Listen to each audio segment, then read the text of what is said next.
Olisaro community is made up of 6 small settlements.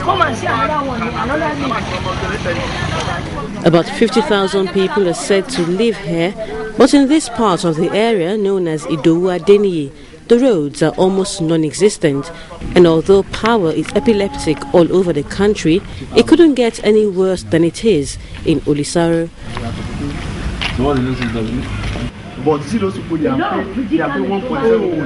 There's only one functional transformer serving the hordes of people here. All their hopes are pinned on another one donated by the NDDC, but it's not yet in operation. We are in blackout. I can say I cannot say 5 years, even 10 years. 10 years, exactly. 10 years, I can say 10 years that we have been facing this problem.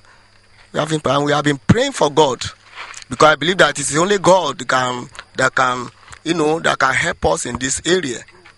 They started the work recently, so they've been trying to put some installation on some of this equipment that they brought. I think they started it yesterday, but recently we just discovered that they said they have to stop because of some inability to be able to complement the job. The further you go in Olisaro, the worse the situation gets.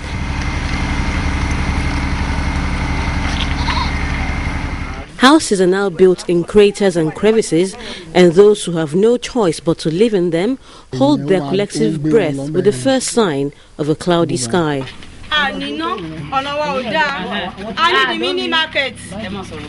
Power and housing are not the only ones going down the drain in Olisaro.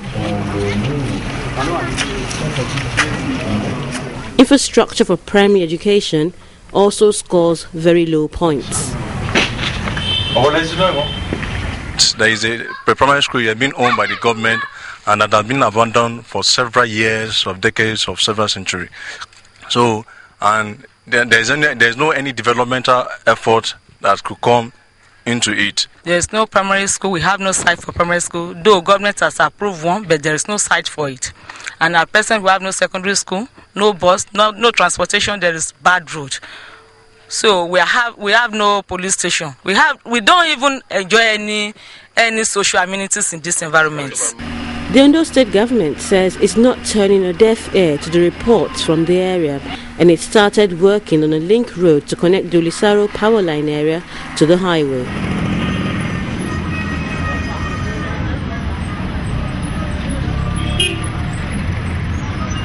The real challenge was that the place was haphazardly developed. It is no fault of this government that the layout laws were not respected. Planning was totally discountenanced. Now we are facing the trouble of the errors of the past.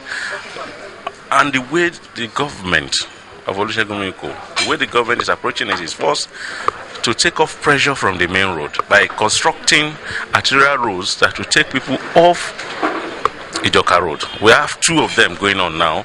One will link up out on Oda Road.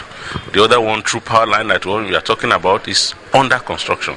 Both are under construction. And what they will do is that as more and more people take the detour to link up with the center of the town through those other roads, government can now face the real problems with Ijoka Road. It's good news, some may say, but is a promise of development enough for the residents of Olisaro? Some of them have been waiting for 30 years, and for them, the waiting needs to end now.